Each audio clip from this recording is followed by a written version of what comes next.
ground shake.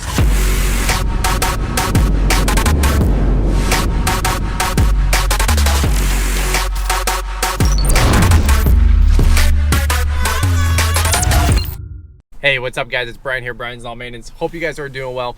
Hey, today I want to talk to you guys for just a couple quick minutes here, talking to you about kind of like managing customer expectations, if you will. We just got done doing a whole snow removal, snow event here just a couple days back. A lot of you guys watched those vlogs and really enjoyed the snow plowing footage and all that fun stuff. And you know, one thing that kind of piqued my interest a little bit was a follow-up phone call that I had from a client the day after, who's actually a new customer. And you know, this is something that happens in lawn care, it happens in snow removal. It's when you sign up a new client that's never had service before, they want to know, like, hey, what can I expect? Sometimes their expectation level is a little higher than what maybe some of us are going to be able to deliver. So I just wanted to kind of just jump into it for 4 or 5 minutes and talk about this whole snow story that happened with this lady who's a new client. So we got done running our snow route on Monday last week, and we got a good 9 inches. I think the official forecast was like 9.5, almost 11 inches of snow, which is crazy. Definitely untypical, not typical for the first part of November here in Michigan. And a lot of you guys got even more, especially in Buffalo and you know, the Northeast and whatnot. Just really, really crazy stuff. But I had a follow-up phone call the next morning at about 10 a.m. with a client who's brand new, like I said, and she wasn't frustrated, she wasn't mad, she was just trying to understand the lay of the land. And I guess I'm going to try to weave a couple teaching lessons through here, if you will. But she was trying to understand how the snow removal service works. And so, for example, we came out that Monday night, we had plowed the snow. The next day we came out and did the sidewalks and the front porch, and she was a little confused because it didn't, the plow didn't scrape all the way to the bottom of the driveway. It definitely won't when you're back dragging pretty much on your plow, unless you have like a back scraper bar, which very few do, or we have down pressure, which not many of them do, unless it's a straight blade, and some of the newer ones do. But her expectation level was like all the way up here. And it's not like a grade A or B, because you can't really have this kind of a conversation with this kind of a topic. But her expectation level was one thing, and the way that I'm able to perform the service, or any other professional was able to perform the service, was not going to be meeting up the standards that she had versus having a professional service. So what am I trying to say?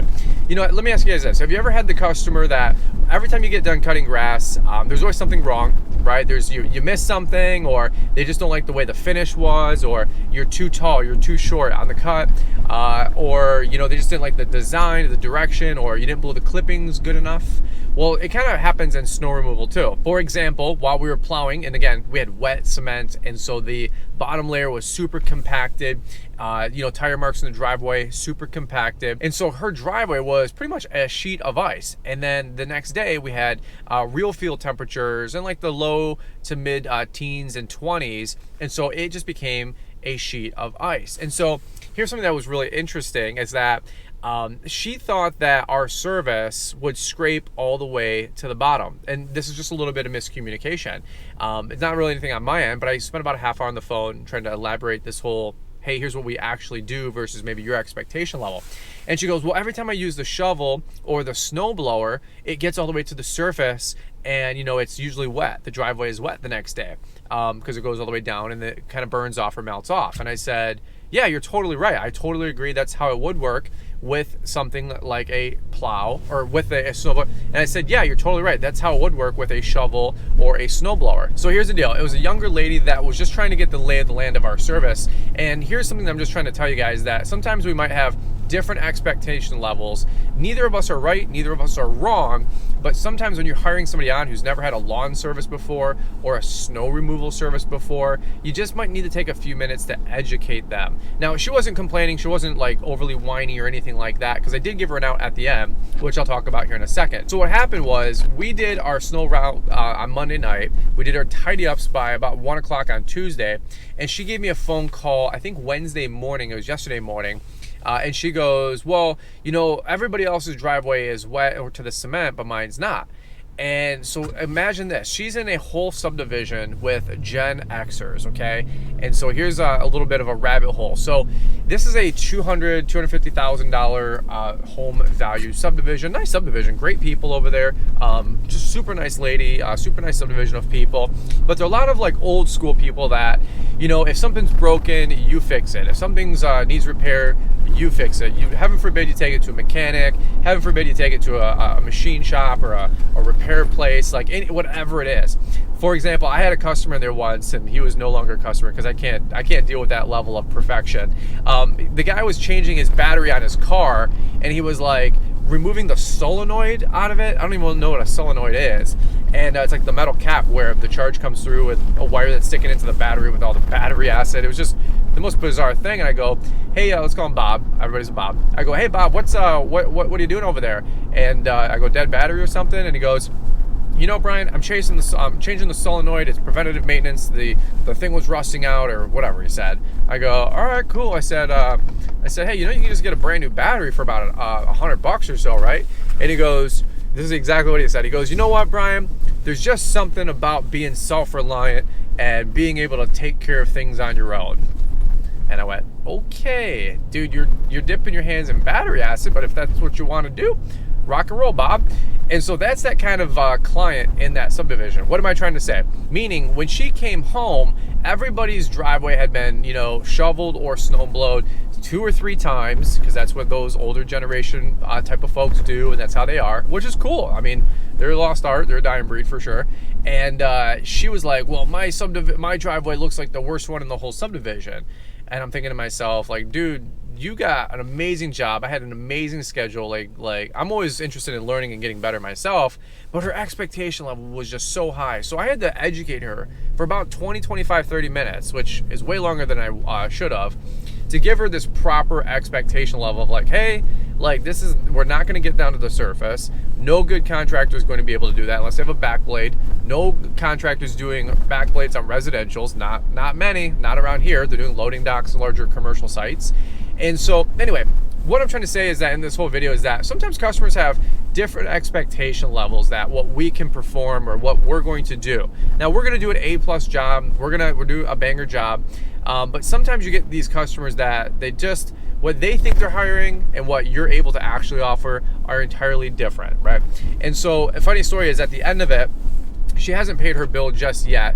She's going to be one of those that I invoice my snow, and as long as it's in by November 30th, they're good to go. And she's a new client. And so I said, hey, you know, I forget her name if I've used her name in this video. Let's just call her Mary. I said, hey, Mary, here's the deal.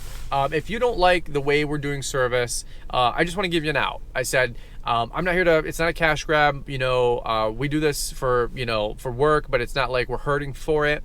But if you have a different expectation level that I can deliver for you, then maybe it's just fair that we go our separate ways. I said, you got started with a quote unquote bad first date, even though we did a great job. But I said, you got started with a wet, heavy snow, 9 inches, it's compacted. There's nothing you're gonna be able to do about it. In fact, when I go home right now in my subdivision, it's a literal ice rink. Everybody's subdivision driveway is an ice rink unless you treated it with salt or ice melt afterwards. And so anyway, have you guys ever got these kind of frustrating conversations from your customers that just kind of, they want to chew you out over the phone? They start off really rushed, really abrasive, really like kind of like screaming at you, and they're like, well, you just didn't do a good job. You just didn't cut the grass the way I wanted to. You just didn't do the mulch the way I wanted to. You just didn't.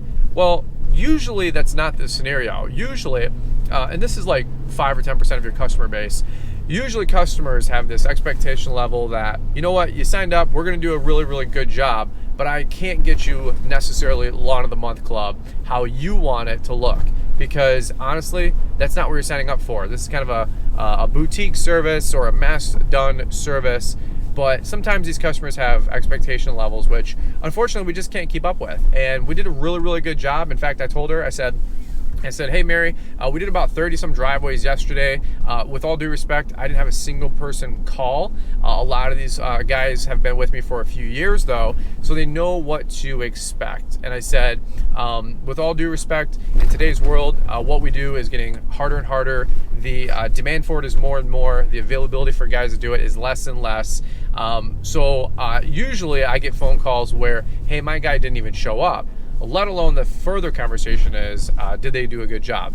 And so anyway, the reason I say that is because I did a coaching call the other day, and a really good guy named Caden, and Caden said, what happens if you get a customer that's kind of nitpicky or kind of complaining? And I said, hey, number one, you got to manage expectations, right? Sometimes you just have to have that conversation. What you're looking for, we're not able to do, or quite honestly, your expectation level might be unrealistic. Now, sometimes it's realistic, but sometimes it might be unrealistic. But number two, if somebody's going to be whiny or complaining or overly picky, it might be a good business decision to, you know what, just break ties with that customer, keep it friendly, keep it mutual, keep it amicable. There's no reason to make enemies out there. I'm a big advocate of that. But just say, hey, look, the expectation level that you have, that you think I should be delivering on, I can't help with, and so maybe we'll just have to separate this partnership, go our separate ways. Let's remain friends. Keep my number. If you ever get in a pinch, give me a shout. I'll bail you out.